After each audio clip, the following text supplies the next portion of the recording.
News Talk 720 KDWN, streaming worldwide, KDWN.com. Dave, Chad, and Ray Bullish. Bryant from Sahara Coins and Precious Metals with you today, broadcasting live from Sahara Coins and Precious Metals here on the corner of Sahara and Tenaya. Tons of great stuff going on during our first hour on the show, guys. We've given away a lot of great prizes. Tickets to Jeff Civillico. I'm going to get that right as well. Get it smoothed out like Chad. Nice to Jeff Civillico. And thanks again to Heather Blansky for getting those tickets to us, as well as a lot of great stuff here from Sahara Coins. Now, guys, coming up at 2:45, we are going to be giving away, live on air, the 2014 quarter-ounce Gold Eagle, valued, as Mike Bottrell kindly informed us, at $351. I'm going to give that away at 2:45.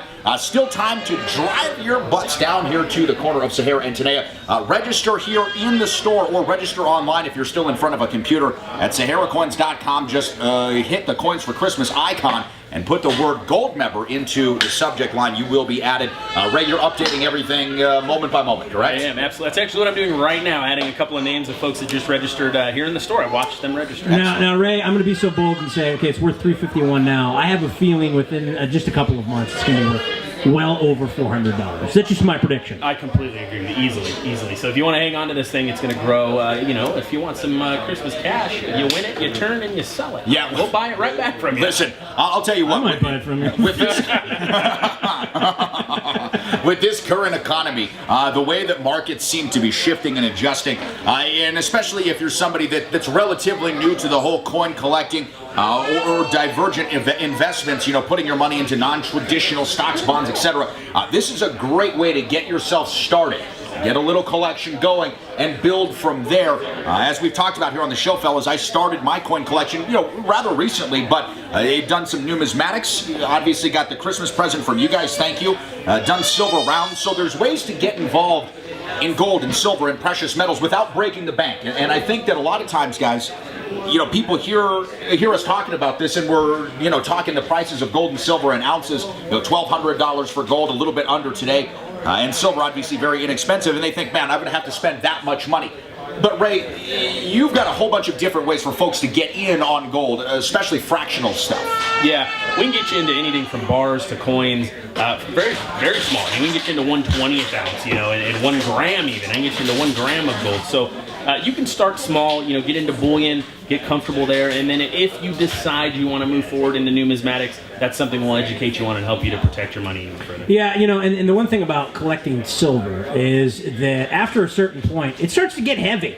Oh, yeah. It really does. The problem with gold, though, is if you have an ounce of gold, and let's say you ever are in a barter situation, and let's say somebody has a chicken that maybe would only cost you, a 90% silver dime or something like that, and all you have is a gold ounce. That kind of sucks too. It's got to be delicious. So diversifying, well, that too. But breaking it down is key, and that's where you guys have that opportunity down here. Right. The biggest thing, just like anything else, we really push. Diversify what you're holding. You want fractional, you want gold, you want a little bit of everything, just to make sure you're safe. Yeah.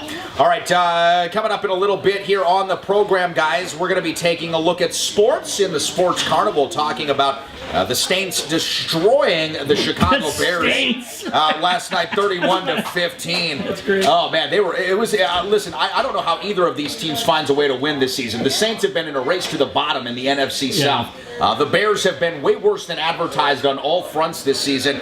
And we saw Drew Brees throw 375 yards on a defense that used to be fairly proud. Meanwhile, Jay Cutler continues his descent into quarterback purgatory, one in which I'm not sure he's going to find his way out of anytime soon. I think that the lead in one of the Chicago papers this morning was "Make it stop" in bold letters. Yeah, so they're not happy with Jay Cutler at all. And there's this whole thing that went down with his offensive coordinator and calling him out. And actually, he was like the inside source to this media outlet. And he since apologized, and you have all of that mess.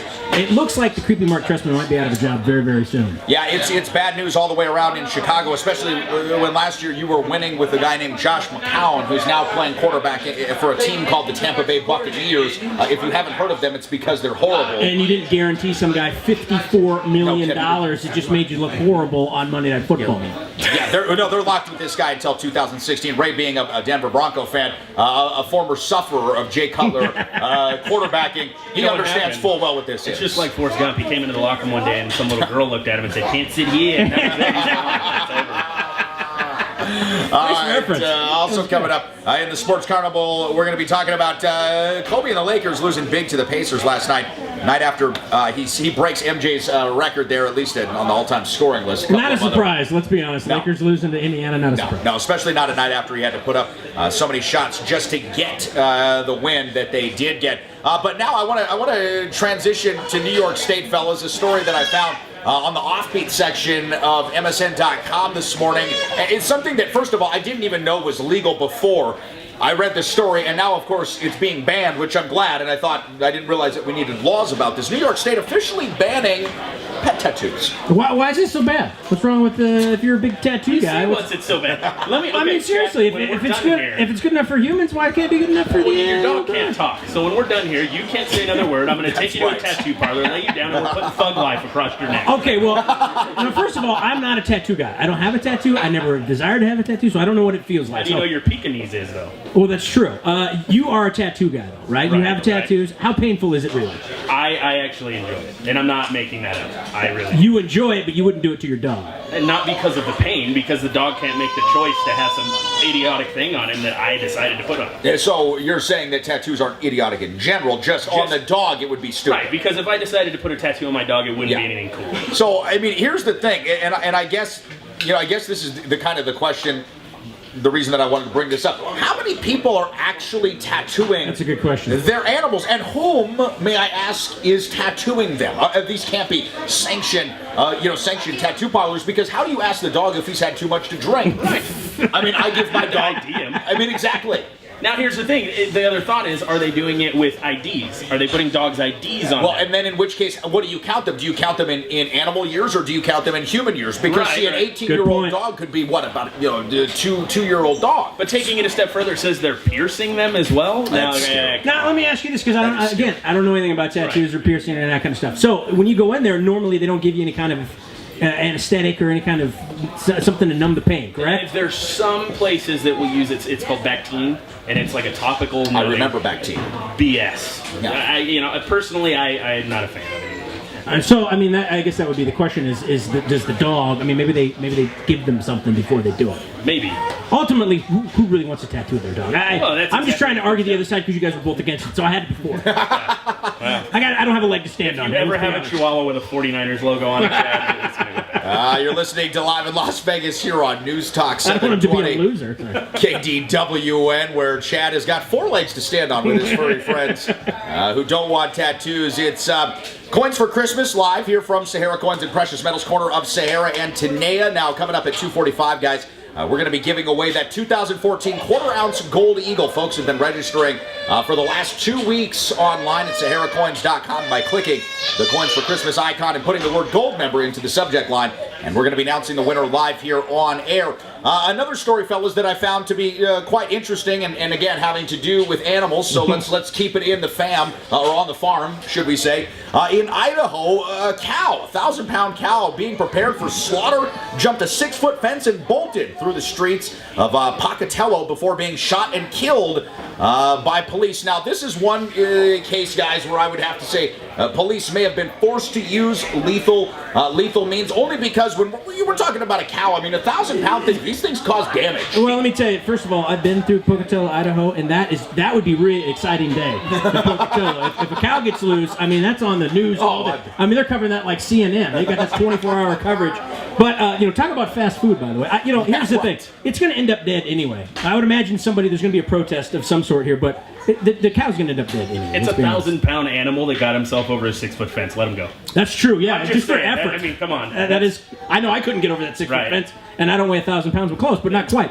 But I know I could get over that. All right, so let me throw this at you here as a wild card, and especially as Las Vegas sort of prepares itself for the Chick-fil-A revolution, which is going to be hitting town at some point. I guess. Is it really? I guess in the next year or so, there's going to be a Chick-fil-A opening. Can we talk quieter? I believe my wife's here, and that's like an addiction for her. She loves the Chick-fil-A. Yeah. I'm sorry, she's right there. Let me see you. There's a lot of people out. I've never had Chick-fil-A. Dude, we did when we went to San Diego. No, we did not. We went to Chick-fil-A, but we didn't eat there. We went to another restaurant. I remember that. We didn't eat there. I just say that. They must have walked in and walked out. Anyways, I think this cow should get a reprieve and a job from Chick-fil-A and have him be the spokes cow for their campaign. I love chicken. Which is I love chicken. Tattoo, eat more chicken on it. That's right.